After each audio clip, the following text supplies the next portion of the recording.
Hi everyone, my name is Anne. Welcome back to Art on the Creek. If you're new here, welcome. There's always plenty of room. I've got out my A Gallo paints today and we are going to continue in this series where I'm comparing journals. I wanted to find some book-bound style journals that would kind of be my go-to, and I've started off with the Speedball. Now I'm going to, that one is called the HandBook Journal. This one is the Hahnemühle watercolor paper journal, and it's not their cotton one. I've painted in this, and I'll put a link up to the video where I did this one, I think, if I've still got it available. I really like how this particular paper performs, and I was just kind of playing around with it. This particular one came in a SketchBox kit.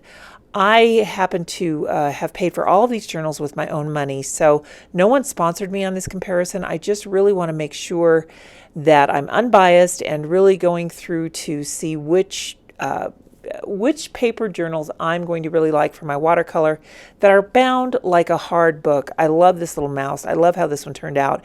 And in fact, this is why, this little painting here is why I am remembering to add this one to the comparison.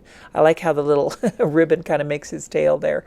I was just kind of screwing around on these pages here to see what resist would do, and it worked. You know what's so interesting about these is that not all paper is created equal, and of course many of you have are quite aware of this if you've worked with watercolor for any length of time. We're going to try this Kingfisher here today, and I normally really enjoy using a cotton journal, but you know, sometimes I really like these wood pulp or cellulose papers, and I'm just going to kind of play with this here and see what we can come up with. Now on the Speedball journal, we painted a cardinal. Today I'm going to be doing this Kingfisher, and just like the other one, this full-length tutorial will be over on my membership platform for those of you who are interested, but I'm going to show you how I got started here today on this painting before we dive into the comparison and the painting itself. I'm using a Winsor Newton fine liner, and I really like this thing, you guys. It's cool gray. The tip is just so nice, and it's balanced very well. It's for me, for my hand, it's just about perfect. I love how long and narrow the part that holds in the tip, the felt there, works so well. It just gives you a sense of where you can see what you're doing. Sometimes when you're working with a micron pen or any kind of a fine liner, a pigment fine liner, I should say, the way that the nib is shaped with the holder, that metal holder that holds the nib in, sometimes it's hard for you to see exactly where your pen is hitting the paper, or you have to hold it straight up and down. This one, I don't, so I'm very, very pleased with that. And I'm just going right in with this permanent liner here, because that's another one of the things that I'm trying to encourage my students to do this year, is to just dive in. Don't worry about your pencil marks. Just go ahead, go in with a pen, see what you can do, and just commit to those lines, because I think that will help you grow as an artist. So I'm going to speed this up now, and I'll talk a little bit about membership with Art on the Creek. Becoming a member with Art on the Creek is really easy, and I think, I hope, I hear anyway, that it's a whole lot of fun. Every month, if I have your mailing address, members will receive a happy mail from me, and that is something concrete and physical that you can get in your mailbox. I send out stickers, I send out art prints, I send out art supply samples. If you're on my mailing list, then that is something that you'll receive as a channel member. So if you're watching this and you're a channel member and you're thinking, hey, where's my happy mail? Send me an email and give me your address so that I can include you in that monthly happy mail list. Maybe in 2025 you have a goal for yourself to really improve as an artist, or to maybe learn how to watercolor. Well, maybe channel membership would be just the little extra bit of oomph that you need to get that done. And there will be a link in the description below that will describe all of the different tiers of membership that I have. Now, this full-length tutorial in real time will be available over on my membership platform. So channel members, you'll get a notification when this one goes up. Probably it will be on a Members Monday. Mondays are usually when I post the members videos. And you'll be able to see and access this tutorial. I think I'll put this one up as an early review so that all tiers will be able to, early access review rather, so that all tiers will be able to see this one. Pikes Peak members, you do get an extra couple videos every month. But Buffalo tier and Red Rocks tier, you get one tutorial tutorial a month, plus all of the benefits that are listed below. So check that out. It might be something that interests you. I'm going to go ahead and use some masking fluid on this today, and I don't normally use masking fluid. The one thing that I will tell you while you're watching this is that you will need to let this dry naturally. You want to shake it up really, really well, but you don't want to dry this with a heat tool because then that can make it really difficult to remove. It can bubble and not dry correctly.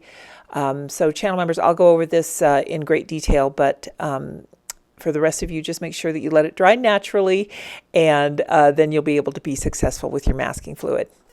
All members receive all kinds of fun benefits. You get priority response to your comments on videos.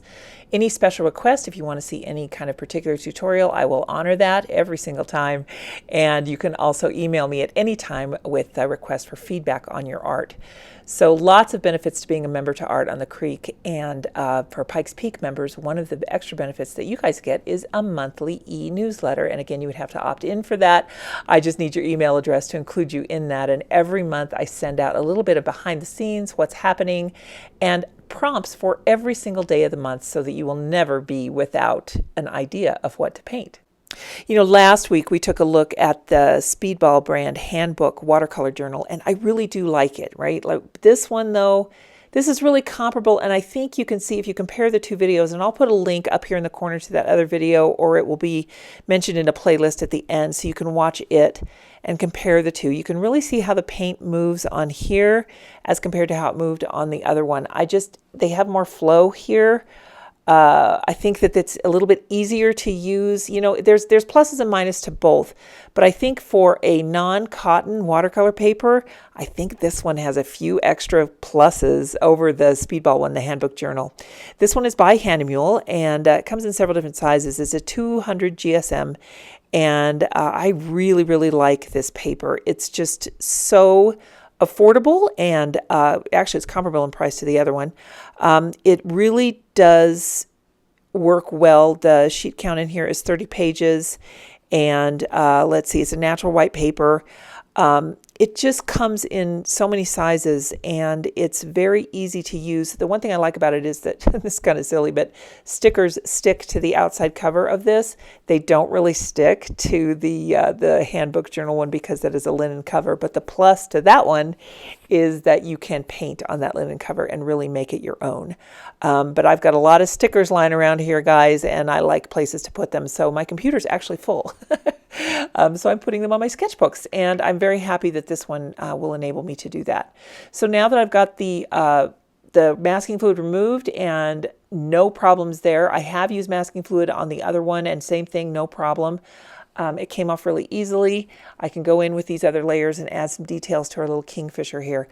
I just think the paints are just a tiny bit more luminous on this paper. And not that I won't use the Speedball HandBook Journal Company one, but I will definitely lean more toward this one by Hahnemühle.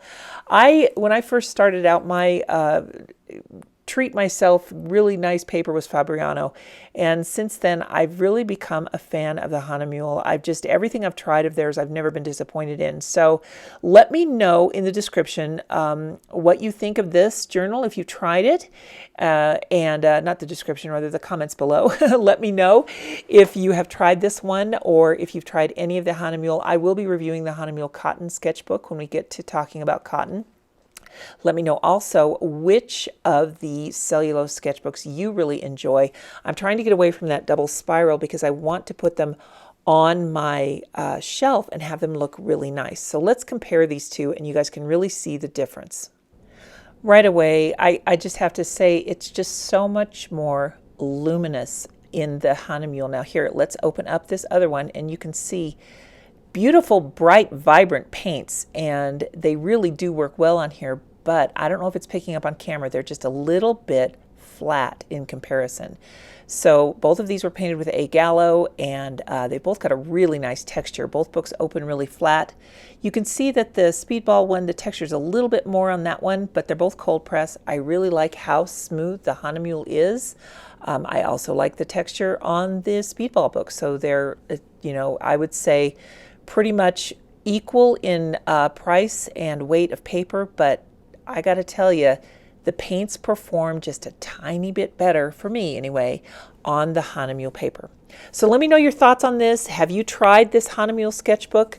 What are some of your favorite watercolor sketchbooks? What I'm looking for my studio this year is to fill the shelves with sketchbooks that are not spiral bound. I'm looking for things that are actually book bound like this so that I can write on the back. I just really like how the paints blend and mix on here. You can see a lot of different gradients in these paintings that I've already done, and they take ink really well. They take all kinds of media. You know, the Speedball one does as well. However, this one right now is going to be my top pick over the choice. If I were given a choice of both of these, I would choose the Hahnemühle. What do you guys think? We'll see you next time, everybody. Take care and have a wonderful time, and I hope everyone's having a beautiful new year. Happy 2025. We'll see you next time. Bye now.